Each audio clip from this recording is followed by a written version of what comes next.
അപ്പോൾ നമ്മളിപ്പോൾ ഇൻസ്റ്റാഗ്രാമിലും സോഷ്യൽ മീഡിയയിലൊക്കെ ഭയങ്കര ട്രെൻഡിങ് ആയിട്ട് കുറച്ച് ദിവസമായിട്ട് പോയിക്കൊണ്ടിരിക്കുകയാണ് 10 ദിവസം ഇനി കുട്ടികൾക്ക് ലീവ് വരാൻ പോവുകയാണ് എന്നുള്ളത്. അപ്പോൾ എല്ലാ കുട്ടികളും ചോദിക്കുന്നുണ്ട്, ശരിക്കും അതിന്റെ ഒരു സത്യാവസ്ഥ എന്താണ്? ശരിക്കും നമ്മൾ കുട്ടികൾ ലീവാന്ന് പറയുമ്പോൾ ചിലപ്പോൾ ടീച്ചേഴ്സ് നമ്മൾ ആഗ്രഹിക്കും അല്ലേ, നമുക്ക് ലീവാണ് എന്നുള്ള ചിന്തയുണ്ടാവും. ആക്ച്വലി 10 ദിവസം ലീവ് വലിയൊരു കാൽക്കുലേഷൻ കൂടിയാണ് കുട്ടികൾ പറയുന്നത്. കാരണം ആ 10 ദിവസം ലീവ് അവർ കാൽക്കുലേറ്റ് ചെയ്യുകയാണെങ്കിൽ തീർച്ചയായും അവർക്ക് എന്തായാലും ആബ്സെന്റ് മാർക്ക് വരും എന്നുള്ളതാണ്. അറ്റൻഡൻസ് റേസിൽ ആബ്സെന്റ് വരും. ഒരിക്കലും 10 ദിവസം ലീവ് അവർക്ക് കിട്ടില്ല.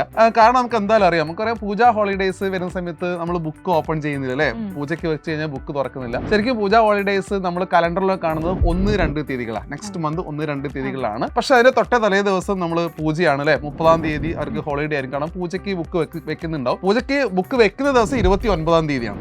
അതിന് ഏറ്റവും പ്രധാനപ്പെട്ട പ്രശ്നം 29-ാം തീയതി ഒരു മൺഡേ ആണ് അല്ലെ, തിങ്കളാഴ്ചയാണ്. അപ്പൊ 29-ാം തീയതി പൂജ വെക്കാനാ രാവിലെ കൊണ്ടുവച്ച് പൂജയ്ക്ക് വെക്കുന്നില്ലല്ലോ, വൈകുന്നേരമല്ലേ പൂജയ്ക്ക് വെക്കുന്നത്. അതെ, യൂഷ്വലി നമ്മൾ ആ ഒരു ദിവസം വർക്കിംഗ് ആയിരിക്കും. സാധാരണ നമ്മൾ ചെയ്യാറുള്ളത് അന്നത്തെ ദിവസം സ്കൂളിലൊക്കെ പോയിട്ട് വൈകുന്നേരം തിരിച്ച് വീട്ടിലെത്തിയിട്ടാണ് നമ്മൾ പൂജ. 29-ാം തീയതി വർക്കിംഗ് ആണ് തിങ്കളാഴ്ച. അപ്പൊ അതിനൊരു സൗകര്യം 29-ാം തീയതി മൺഡേ ആയതുകൊണ്ട് ഒരു സൺഡേയും ഒരു സാറ്റർഡേ അവർക്ക് കിട്ടുന്നുണ്ടല്ലോ തൊട്ട പുറകിൽ. അപ്പൊ അവർ കാൽക്കുലേറ്റ് ചെയ്യുന്നത് ഇങ്ങനെയാണ്. അപ്പം 27-28 തീയതികളിൽ നമുക്ക് സാറ്റർഡേ സൺഡേ ആണ്. അതുപോലെ തന്നെ പൂജ ഹോളിഡേസ് കഴിഞ്ഞിട്ടുള്ള ദിവസം 3rd അല്ലെ, നെക്സ്റ്റ് മന്ത് 3rd എന്ന് പറയുന്നത് ഒരു ഫ്രൈഡേ ആണ്. അതിന്റെ അടുത്ത ദിവസം സാറ്റർഡേ സൺഡേ വീണ്ടും വരുന്നു. അപ്പൊ 2 സാറ്റർഡേ സൺഡേന്റെ നടുവിലായിട്ടാണ് ഈ ലീവ് ഒക്കെ കിടക്കുന്നത്. അപ്പം ഓൾറെഡി നമുക്ക് കിട്ടുന്ന ലീവാണല്ലോ ശനിയാഴ്ച ഞായറാഴ്ച. അപ്പൊ ഇത് കണ്ടിന്യൂസ് എടുക്കാൻ ഒരു ടെക്നിക്ക് അവർ യൂസ് ചെയ്യുന്നത് ഇങ്ങനെയാണ്, ഒരു ലീവ് എടുക്കുക എന്നുള്ളത് അല്ലേ. അതായത് 26-ാം തീയതി, ഈ സാറ്റർഡേക്ക് സൺഡേക്ക് മുന്നേ ഉള്ള 26-ാം തീയതി എന്തെങ്കിലുമൊക്കെ പറഞ്ഞ് ലീവ് എടുക്കാം. അങ്ങനെയാണെങ്കിൽ 27-28 സാറ്റർഡേ സൺഡേ കിട്ടും. 29 ബുക്ക് വെക്കുന്ന അന്നും ലീവ് എടുക്കാം.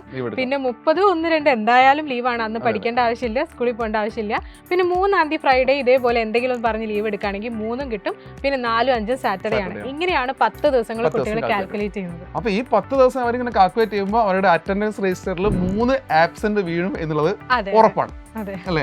അപ്പം കുട്ടികൾ അതിൽ തെറ്റിദ്ധരിക്കേണ്ട. നമുക്കൊരു ലീവ് എന്ന് കേൾക്കുമ്പോൾ നമ്മൾ ആവേശത്തോടെ 10 ദിവസം ലീവ് ഒക്കെ എടുത്ത് ടൂറൊക്കെ പ്ലാൻ ചെയ്യുന്ന ആൾക്കാരുണ്ടാവും. അപ്പൊ എന്തായാലും നിങ്ങൾ ആബ്സെന്റ് മാർക്ക് ചെയ്യപ്പെടും. ഇനി പല കുട്ടികളും ഒരുപക്ഷെ ട്യൂഷനൊക്കെ പോകുന്ന കുട്ടികളുണ്ടാവും സാറ്റർഡേ സൺഡേസിലൊക്കെ. അപ്പൊ അവർക്ക് എന്തായാലും 2 ദിവസം 4 ദിവസം അങ്ങനെ വരുന്നുണ്ടല്ലോ, സാറ്റർഡേ സൺഡേ അല്ലെ, സാറ്റർഡേ സൺഡേ വരുന്നുണ്ട്. അപ്പോൾ 10 ഡേയ്സ് എഫക്റ്റീവ് ആയിട്ട് ലീവ് ഒന്നും നമുക്ക് കിട്ടുന്നില്ല. അത് ഒരു കാൽക്കുലേഷൻ അങ്ങ് പറയുന്നതാണ് അല്ലേ. അതെ, ഇനിയിപ്പോ ഈ ലീവ് എടുക്കുകയാണെങ്കിൽ തന്നെ ഈ ലീവ് ഡേയ്സ് നിങ്ങൾക്ക് എന്ത് ചെയ്യാം, പെൻഡിംഗ് ആയിട്ട് പഠിക്കാനുള്ള പോർഷൻസ് ഒക്കെ പഠിക്കാൻ വേണ്ടിയിട്ട് യൂസ് ചെയ്യാം. അതുപോലെ തന്നെ ബുക്ക് പൂജയ്ക്ക് വെക്കാത്ത കുട്ടികളുണ്ടാവും, അവർക്ക് വേണമെങ്കിൽ ആ ദിവസങ്ങളിൽ പഠിക്കാനായിട്ട് യൂസ് ചെയ്യാം. ഇനിയിപ്പോ ഏതെങ്കിലും ചാപ്റ്റേഴ്സിന്റെ നോട്ട്സ് ഒക്കെ എഴുതാണെങ്കിൽ എഴുതാം. അതായത് ഈ 3 ദിവസം ഒഴികെ ഡേയ്സ് കിട്ടുന്നുണ്ടല്ലോ, സാറ്റർഡേ സൺഡേ അതുപോലെ തന്നെ 29th കിട്ടുന്നുണ്ട്. ആ ഡേറ്റിലും മാക്സിമം നമ്മൾ അക്കാഡമിക്കിലേക്ക് എങ്ങനെ എന്ത് ചെയ്യുക, ഇൻക്ലൂഡ് ചെയ്യുക, യൂസ് ചെയ്യാൻ ശ്രമിക്കുക. അപ്പം ഈ ലീവുകളൊന്നും നമുക്ക് സ്കൂളോ ഗവൺമെന്റോ തരുന്ന ലീവുകളല്ല. ഇതിലാകെ 30-1-2 ദിവസങ്ങളാണ് നമുക്ക് ഹോളിഡേസ് ആയിട്ട് വരുന്നത്. അതപ്പോൾ പ്രത്യേകം ശ്രദ്ധിക്കുക. അപ്പൊ അറ്റൻഡൻസ് ആരും മിസ്സാക്കാതെ തന്നെ പ്രത്യേകം ശ്രദ്ധിക്കുക.